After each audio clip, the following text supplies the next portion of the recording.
Finally, the Mets kick the teeth in on an absolutely piss-poor club. The Amazing sweep the doubleheader. They score 15 runs in one day. They have dominant pitching.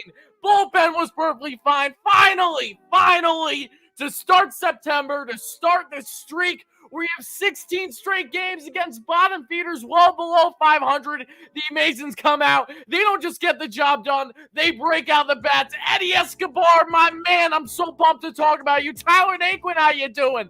The guy stepped up. The pitching game through. How's it going, everybody? Thank you guys all so much for chiming in for a big jam-packed episode here on WardyNYM, as I'll be deep diving everything that you need to know from tonight's W, winning not one, but 2 games in, securing the series victory, and staying afloat at first in the division.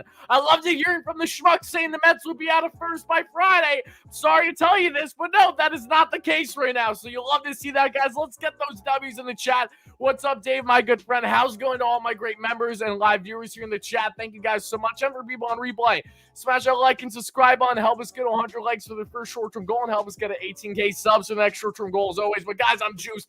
I'm pumped. Let's get those W's in the chat right now, folks. This was absolutely huge. The Mets needed a series like this, especially after that god-awful performance yesterday.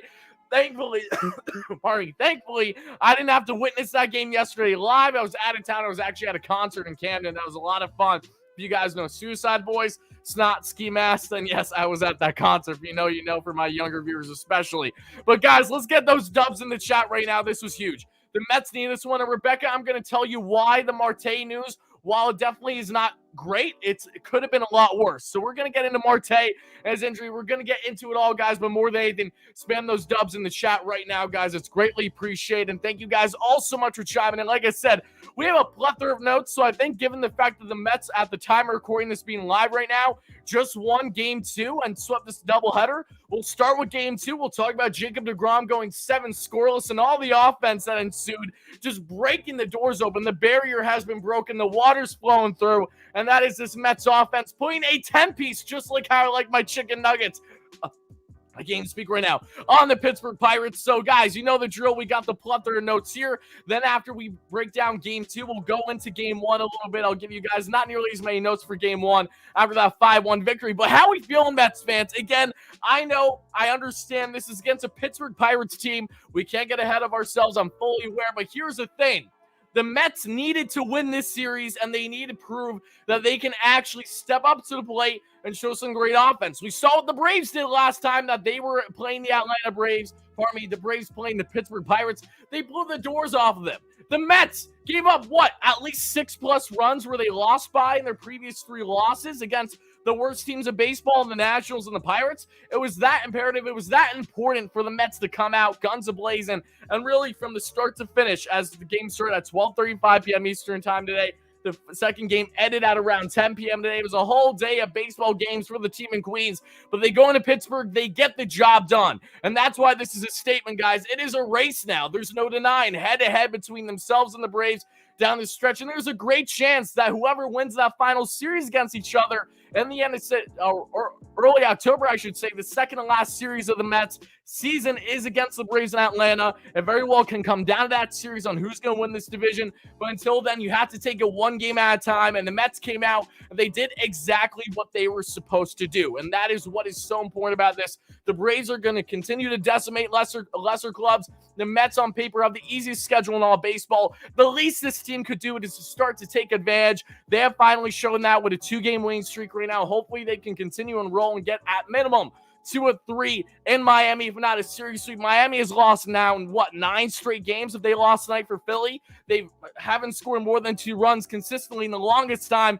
The Mets need to beat up on these clubs. They've done it all year long. They need to do it more. They cannot have these inconsistencies in just dropping one series against the Washington Nationals. Hurt this Mets team so bad, because while the Mets would essentially be 10 games up in any other division of baseball, unfortunately for them, they have an Atlanta Braves team that's been, 64-24 over their past stretch of games, a 40-plus game clip. They've been red hot. They've been on fire against the Mets. They're 9-7. The Mets are 9-7, rather. So the Mets have the winning record there. They just need one game in that 3-game set to secure the season series, but they might very well need a series victory in that matchup once we get there. But guys, let's talk about the Mets right now. Let's talk about this game 2. I'm so juiced up. I'm amped, guys. We're going to go live for a little bit. Then I'm going to get out of here after record my podcast for Bleav in Queens tonight. Myself and Joe Sorrell. Anthony Recker was originally going to be with us, but Recker has been really busy tonight. Had to cover things on MLB Tonight for, of course, MLB Network. Working on his fantasy draft tonight, too. So there's a solid chance he will not be recording with us for tomorrow's episode, breaking down more on the series and the upcoming matchup against Miami. So at minimum, it will be myself and Joe, but that's perfectly fine, guys. Continue smashing that like and subscribe button. Thank you guys all so much for being here. I greatly appreciate it. But enough of me ranting again. I can get tomato face, but here's the thing. Especially against lesser clubs, I expect the Mets to do this. So I'm a little bit more juiced up. I might be reacting a little bit overboard than maybe what I should in a series win where you don't even sweep the Pirates. But at the end of the day, the Mets needed this so bad, and the guys that stepped up most in this series are guys that have been inconsistent. Tyler Naquin hasn't done much the past month. Eddie Escobar is having the hottest stretch of his entire season, and it could not come at a better time. Eddie, I want him off the team this year. Now I want nothing more than for you to be starting every day, whether that's at third base or DH. He's actually hitting from the left side of the plate. We'll see how he does against some better pitching that he'll see in the Miami series and the series going forward. But Eddie's been swinging the bat well really since that first couple bad games against the Rockies when he came off the IL. He's guns a-blazing right now. He had a hit on almost every single at-bat today in these 2 games. That's why he's huge for me. I was even debating having him or Naquin as my number 1 star just because how much more important it was for the Mets to have great offense in this series than it was great pitching. We expected great pitching. Taijuan Walker dealing with a blister yesterday. That wasn't much of a factor. He wasn't trying to make excuses. Ty didn't have his best stuff. He's continuing to look more hittable here, unfortunately, post-All-Star break. Not as bad as last year, but not great either. And the Mets, the bullpen with guys that, again, shouldn't be in the bullpen right now, not doing well. The offense has been the biggest issue for this club, guys. I expect Seabass to go 7 strong. I expect Jacob DeGrom at minimum to go 7 strong. So it's awesome to see these guys shove the way that they did tonight. We're going to break down their performances. But more than anything, it was unbelievably huge to see the bats break out. Because, guys, I would not be satisfied whatsoever if the Mets won this series and only found themselves winning, I don't know, say 3-0 ball games or whatever it may be. 5-1 was strong in game 1, but this 10-0 beating, absolute pistol whipping in game 2 is what gets me most excited, and hopefully if things to come with the bats breaking out. And when you have depth like this in the lineup, when you're still getting Louis Guillorme back, who has started his rehab assignment, was starting at DH yesterday, I Bleav, for Syracuse. I don't know if he played today. Regardless, it's really, really important that this Mets offense gets in the right flow of things. And there's no better way to do it than, again, in the final month of the year when you're facing these lesser opponents. Take advantage of opportunities given to you folks. That is exactly what the Mets did to a T and then some today, and still strand some guys on base because of just how well their offense was. They were never not on base in this game 2 especially. But guys, let's get into it. Let's talk about this game 2. Then we'll get into game 1. Then we'll get your comments, questions, and concerns. Whatever donations you guys got for me, I'll address those too. If we do got a, if we don't, that's perfectly fine. All right, guys. Let's talk about game 2 here. Again, this is going to be probably a solid for people watching on replay. This is probably going to be a half hour plus of me just breaking down these games because, again, a lot happened. No less, though. Maybe it'll be less, maybe more. I'm not sure. We get the Mets in game 2. Jacob DeGrom is on the bump facing a bullpen for the Pirates. The Pirates didn't really have any set starters in these 2 games. Game 1, they had somewhat of a set starter, but he didn't go deep, and the Mets banged up on him, which was awesome. But in game 2, Jacob DeGrom, let's call it how it is. Jake didn't even have his best stuff tonight. Farthest thing from it. He got in a little bit of trouble early, but got out of it because, again, it's Jacob DeGrom, the best pitcher in baseball. He's now only, guys, Jacob DeGrom is 3rd in MLB's history with consecutive games with at least 3 earned runs or less. I Bleav he's right around 37, and he needs 38 to be tied for the most in MLB's history for consecutive games starting 3 earned runs or less. And for 4 earned runs or less, Jacob DeGrom has 57. He's 2 behind Dick Mount himself, Rich Hill, with 59 for most over the span. Again, it's going from all the way to 2019 to present. Jacob DeGrom just doesn't give up runs. So when he does, we get shell-shocked by it. But today, even without his best stuff, he was cruising. It really looked effortless with Jake today, and as you should, against one of the worst offenses, one of the worst teams in baseball, and yes, the Pittsburgh Pirates. But we get to the first guys. You see Cruz. O'Neal Cruz had a phenomenal series against the Mets. He had over 500 in this series, I'm pretty sure. He was awesome in game 1. The Mets lost. He won like 5 for 3 with a couple RBIs. He looked great. O'Neal Cruz is the future of the Pirates for however long that they can keep him on that team contract before he's able to hit the free agent market years from now. At the age of 23, O'Neal Cruz gets himself a first pitch swinging. When do you see this for Jacob DeGrom? First pitch he throws, and it's ripped for an opposite field single by Cruz. Then you see Bryan Reynolds with a bloop single, just drops too deep for the outfield for the Mets and Canna and Nimmo. And then you see Castro with a double play ball. Mets turn that easily, and Gamble grounds out to end the inning. So a 20-pitch first inning for Jacob DeGrom with no strikeouts. However, I'm not concerned. And one thing I think is certain, this has to easily be the most run support Jacob DeGrom has ever had in his start in his entire career. So that has to be a positive for him. It's a positive for the Mets. They finally showed out. Normally, I mean, let's call it out. It is Jacob DeGrom's first rehab start this year, folks, was against the Nationals in D.C. The Nationals, that was after they trade Soto and Bell. They were a AAA roster, and the Mets could do nothing offensively. So it looked like, oh my God, here we go with the narrative again. The Mets can't hit for Jake. That finally got put to rest, at least for this start in particular, against a bottom feeder in the Pirates. We get to the second, guys. This is where the offense would begin at big time. 4 runs, as a matter of fact. Mark Canha here in this game 2 with a walk. Eddie Escobar with a base knock, his first of 4 in game 2 and 6 on the entire day. Eddie, I'm so happy for you. Fogo power, baby. There's no one more that I've been dying to see actually get on a roll this season than Eduardo Escobar. He has been inconsistent, to say the least. He hit a cycle against the Padres and their 1 win in that 3-game set where they have their injuries to Alonso Marte and others back in San Diego in June. He's done nothing outside that. This is the most red-hot Eddie Escobar we've ever seen. Doesn't matter who they're facing. He's actually barreling the ball as a lefty batter. He's pulling the ball. He's hitting for opposite field. He's beating the shift. This is what us Mets fans assumed we were getting with Eddie when he signed that 2-year, $20 million deal entering the season. And he's been in shell of that. But again, if we're going to get normal Eddie down the stretch, no better time to do it as you're getting closer and closer to playoff baseball. Times a series, folks. 7 effing times. That's nuts. That has to be a season high for the Mets, as was their season high, and getting 6 doubles in this game too. Brendan Nimmo with an RBI walk. Again, the ump was horrendous to Oviedo, was really squeezing him. 2 or 3 calls easily should have been called strikes. They were called balls. Really was frustrating. The Pirates didn't really argue about it, however. You could tell that the Pirates are just ready for the season to be over, as they normally are by the time you get 3 months left before the year ends. Eddie scores on a wild pitch. Then Alonso with a walk. That was easily a curveball top of the zone. That should have been a called strike. Was a called ball, as I allude to. Oviedo's out of the game. Now Lindor with a 2-run opposite field double. And what was big for Lindor, guys? Lindor showed out in that matchup against the Dodgers, right? He hasn't done anything. Didn't do anything against the Nationals. Didn't do anything yesterday. And didn't do anything in game 1 today. But finally, he poked a slider that did not cut it enough out of the zone to the righty batter that is Lindor. He poked it down the first baseline and drive in 2 runs, folks. That'd be huge. That'd be one of 2 big hits Lindor would have on the day, everybody. We need to get him back in the swing of things. He has a long swing, as Keith alludes to, but if he can choke up a little bit, and again, just take what is available to you by these subpar pitchers in the Pirates, good things will surely happen. Lindor gets the first 2 runs of the game. McNeil would fly out to end the inning, guys. So the Mets, just like that, score 4 runs in the second inning, rather, I should say. We then get to this bottom of the second. Jacob DeGrom with his first of many 1, 2, 3 innings of the day. 2 strikeouts, just as the doctor ordered. We get to the third. Mark Canha gets himself an opposite field double. 1 of 2 doubles he would have here in game 2. The Mets would not score, however. We get to the third, in the bottom of the third, rather. You see a nice catch there by Mark Canha that you see in the highlights. My highlight clip is like 3 minutes and 30 seconds long today with all the offensive highlights for the Mets. That's refreshing. It's probably the longest highlight reel I think I've ever had for a doubleheader postgame show that we've done on the channel. So that is absolutely awesome. I love that so much. So you see there, Mets get themselves no run, but thankfully, nice catch by Canha in the bottom of the third. Then you see Delay with a strikeout. O'Neal Cruz with his first strikeout to Jacob DeGrom would end the inning.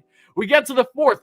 James McCann had another solid day at the plate. Looked good in game 1 and the Mets lost, and looked good again here in game 3, the series finale. McCann with a single. Alonso with a base knock. Lindor with an RBI double. Yeah, a bad play by Bryan Reynolds in center. Tried to do his best Brendan Nimmo impression by actually playing Compton center field. Could not do it. It hits off his glove. It drops down. Another run scores. That's awesome there for Francisco Lindor. And then Jeff McNeil right after with a 2-run single, first pitch swinging. And the Mets find themselves already with a 7-0 lead for Jacob DeGrom by the time we get to the 4th inning, everybody. In the bottom of the 4th, Jacob DeGrom answers back by saying 1, 2, 3, how you doing, with a strikeout. Jake, again, not the nasty stuff, didn't love his slider today, a little on the velo, but again, he didn't need to go balls to the wall, especially with a 7-run lead at that point against the lesser opponent in the Pirates. That's okay. I'm cool with it. Again, Jake, just get the job done, and he did that and then some. That's exactly what this team needs. We get to the 5th. Tyler Naquin with a big game one that we'll get into here shortly.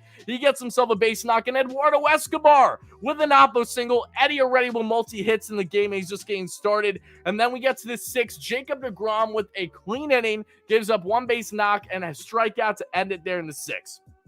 Mark Canha in the 7th inning, everybody, with his 2nd double of the game, his 2nd extra base hits. What has Mark Canha been the past month for the Mets, guys? He has, in fact, been an extra base hits machine. That has been Mark Canha in a nutshell, and that held true here with that double, his 2nd in the game. Tyler Naquin with an opposite field RBI double. Naquin getting on the board again after a big game one with that huge bomb that we'll get into. Then you see he gets to 3rd base on a pass ball. Eduardo Escobar right away gets himself a nice RBI single to drive in Tyler Naquin. James McCann would be walked. Pete Alonso with an opposite field single, and then Francisco Lindor with a double play ball to end the inning. We get to the bottom of the 7th, everybody. Jacob DeGrom with a 1-2-3 inning with 1 strikeout once more. Then in the 8th, McNeil with a double. Daniel Vogelbach with an RBI single. Finally, Vogie does something this series that's absolutely huge. Tyler Naquin with a hit by pitch. Eddie with an oppo single, guys. And guys, regardless of what your opinions are, please be nice in the chat, guys. Seriously, that's all I ask. That's all I ask. It doesn't matter if you agree or disagree with people. Don't be rude. That's all I ask. If you guys be rude, it doesn't matter if I agree or disagree with your opinions. You're going to be rude. You're going to talk down on anyone or anything like that. I'm kicking you from the chat. So we're going to say it how it is, guys. Be nice. That's all I'm asking from you. I don't think that should be much to ask with everyone here in the live chat when the Mets just swept a doubleheader, scoring 15 runs and only allowing 1 in those, total of 18 innings. Relax, guys. That's all I ask, okay? Then you see there, after the Vogie single, Naquin with a hit by pitch, Eddie with an oppo single. The Mets would not score in that inning. And then in the 8th inning, you have Adam Ottavino comes in for a scoreless 8th with 1 strikeout. And in the 9th, Alex Claudio did give up a base hit, but he got out of that unscathed. His first outing being caught up by the Mets, a 30-year-old journeyman southpaw who just has some nasty off-speed stuff, not high in the velo. He gets the job done for the Mets. He didn't even use Edwin Diaz. Diaz was getting ramped up in the pen just because he hasn't pitched in literally a week. That's fine, though, for the Mets because, yes, they get the job done in Game 2. They win by a final of 10-0, everybody. And when you look through the entire lineup for the Mets here in Game 2, we're going to get to Game 1. Then we're going to talk about Wardy's top 5 here. And then we're going to break down more on the injury front for you all. And then we'll get to the comments. Like I said, a longer show today, just breaking down the games. That's what happens when you have to break down 2 instead of 1. Brandon Nimmo went 0 for 4 with a run scored and an RBI. You see Pete Alonso, 2 for 4 with a run scored. Pete had 4 hits in this day where he had 2 games played. Pete is slowly but surely getting back to his normal self, just not there with the home run power still. Only has like 1 bomb and is over 100+ at-bats. It's been a while for Pete. And a walk. You see there Francisco Lindor, 2 for 4 with the 2 doubles, the 3 RBIs and the run scored. Jeff McHits, baby, 3 for 5 with a run scored and a double and 2 RBIs. Daniel Vogelbach, 1 for 6 in this game. Still struggling at the plate, but it was nice seeing him get that RBI opposite field base knock before the game's end. Mark Canha, 2 for 4 with the 2 doubles, the 2 runs scored and a walk. Tyler Naquin, 2 for 4, one of my favorite players of this series for sure, with a run scored, a double, and an RBI. Eduardo Escobar, Eddie, 4 for 5 for Eduardo Escobar with an RBI, a run scored. James McCann, 1 for 3 with 2 runs scored and 2 walks. Got on base 3 times. That's big for James, and the pen gets a job done.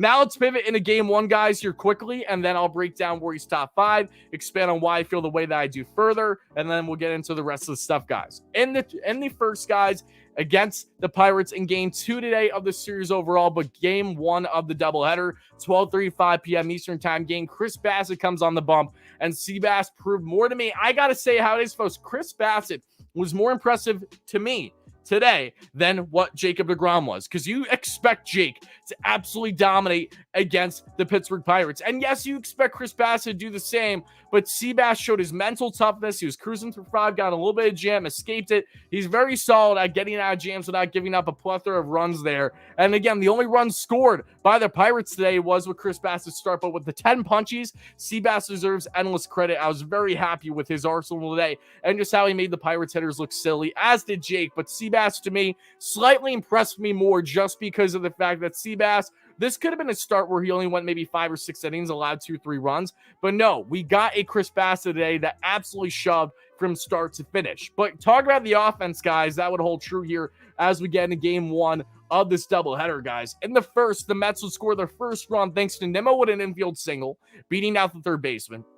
Alonso with a double, McNeil with an RBI sac fly, and the Mets are quickly on the board here to start game 1 of this double set. We get to the bottom of the first. Chris Bassitt with a 1-2-3 inning with 2 strikeouts.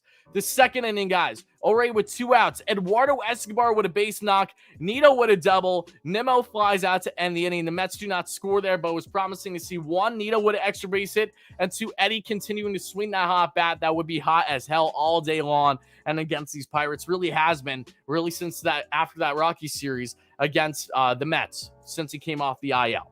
We get to the bottom of the second, guys. A double play would end the inning for Chris Bassitt. Gets out of that unscathed. In the fourth, Daniel Vogelback with a base knock. Mark Canha with hit by pitch. Tyler Naquin with a towering opposite field 3-run ding-dong. How you doing? His first bomb as a New York Met since a month ago for the Mets. That's huge to finally get him back in the swing of things, because Naquin has struck out endless times. Struck out, 17 times in his past, 33 games? So Naquin has, I won't forget like it was yesterday. I was at that game in Philly where they started their series the last time in the final Mets series they had against Philly, where the Mets won that game thanks to Alonso's 30th home run and 100-plus RBI of the year. But Naquin struck out 5 times that game. I mean, he was terrible. But finally, against lesser opponents, Tyler Naquin is showing what he can provide, while a guy like Starling Marte is out with injury that we'll be expanding on here shortly, guys, from the game 1 of this entire series. So you get that huge bomb, and right after, Eduardo Escobar continues the home run hitting himself. They go back-to-back, this time with a solo bomb for Eddie. Mets jump on with a 4-run fourth to have a 5-0 lead in the fourth inning. They would never look back for the remainder of the series from an offensive standpoint. We get to the fifth. Chris Bassitt with another 1-2-3 inning, and he strikes out the side in doing so. Nasty stuff from Seabass that was on full display here in this game 1, the doubleheader. We get to the sixth. Allen with a double. Heineman with an RBI single. Reynolds reaches on a fielder's choice and then steals second base. Castro walked, but Sawinski flies out to end the inning. Again, that was the first inning of the game for Seabass, where he got in a bit of a jam, but got out of it. And then, guys, in his final inning for Seabass in the 7th, strikes out 2 and a total of 10. Chris Bassitt with his season ERA now, if I'm not mistaken, right around 3.24, and Jacob DeGrom is at 1.66. Mets starters as a whole surrendered 1 earned run, pitching a total of 14 innings today, only surrendered 8 hits. They were unhittable. They got the job done, and that is exactly what you want, guys. The Mets win game 1 5-1. They win game 2 10-0. I would like to address a donation quick, though, and get a Warriors top 5. We'll expand further and answer your comments and questions and concerns here in the live show. Again, thank you guys all so much for being here. I'm not surprised that we have slightly low viewership for the live show. Again, I understand after losing 3 straight against the Nationals and Pirates combined, Mets fans thought, okay, this was the end of the division. And don't get me wrong, the division is going to be flip-flopping, as I told you guys, probably for the remainder of the year now,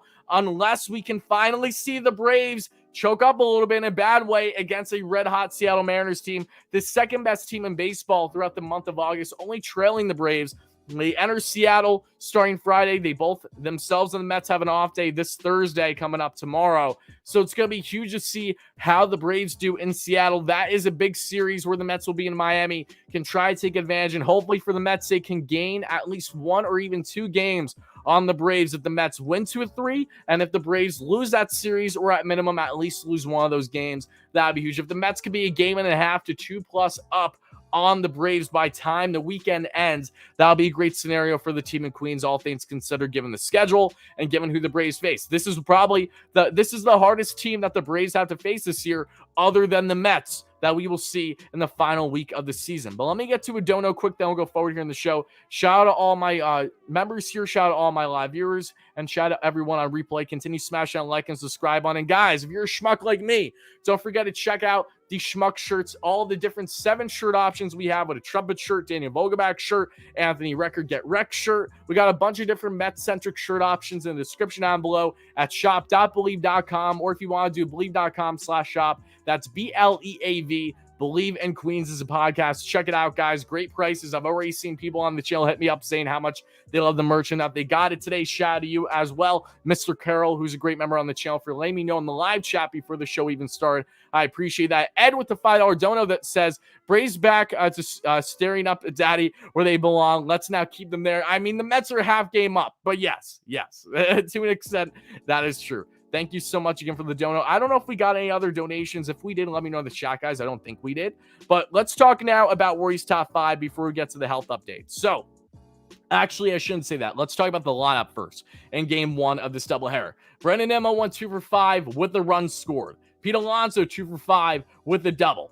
Francisco Lindor 0 for 4 in game 2 of the entire series. Jeff McNeil 0 for 3 here to start the doubleheader with an RBI, with the sac fly, I should say. Daniel Vogelback 1 for 4 with a run scored. Mark Canha 0 for 3 with a run scored. Tyler Naquin 2 for 4 with that big 3-run opposite field piss missile. Home run, 3 RBIs, 1 run scored. Eduardo Escobar 2 for 4 with a home run and the RBI and the run scored. And Tomas Nido 1 for 4 with the double. And then Chris Bassitt and then Seth Lugo eats 2 strong innings, 2 hits surrendered, 0 earned runs, 0 walks, and 1 strikeout. Seth Lugo's looking better and better, and that's huge for this Mets team that needs as much help as possible out of the pen. And speaking of help out of the pen, I'll expand further on this in the podcast that should come out sometime tomorrow, probably around 12 p.m. Eastern on the YouTube channel, and 6 a.m. wherever you get your audio podcast for Bleav in Queens episode 20. However, Tyler McGill, guys, quick health update. Pitched another scoreless inning, his 3rd rehab outing, and his 3rd scoreless inning, guys. Wasn't a striking out the side like the first 2, but his first outing in AAA, moving up from AA, gets out of it, out of problem, gets himself a strikeout, a couple groundouts, topped out at 97 on the gun. He essentially has 2 more innings rather, at the AAA level before he'll be back up in this Mets bullpen, which is awesome for this team that definitely needs as much reinforcements as possible. Joey Fuego, who's looked really strong in single A, was now moved up to double A, and is getting closer to be a potential southpaw option down the stretch. Eat some innings from the Mets and the bullpen and see what the Mets have there with their lefty options. And with Joely Rodriguez being out the past couple of games, this doubleheader as a whole with a stiff neck that he sustained from yesterday after game 1 of the series. But Warriors top 5 guys, Seabass and DeGrom are collectively my number 1. I didn't want to space them out. They had similar starts. They were both dominant, and the Mets starting pitching just did, as advertised, exactly what you'd expect them to do. Then you get here for game 2, guys. Eduardo Escobar goes 6 for 9. Amazing series for Eddie. His best stretch of the entire season and his best stretch in his New York Mets uniform overall, with the home run, the 2 RBIs, and the 2 runs scored. Tyler Naquin's my number 3 star. Thank you so much for showing up, Tyler, especially with not having Starling Marte in this series, and we'll not have him for probably another series. I'd expect him to return after the Marlins series, and that's perfectly fine. Naquin 4 for 8 with a home run, the double, the 4 RBIs, and the 2 runs scored. My number 4 star, even though he didn't have a lot of hits, his hits were big when he made contact. That was Francisco Lindor. 2 for 8 with the 2 doubles, the 3 RBIs, and the runs scored.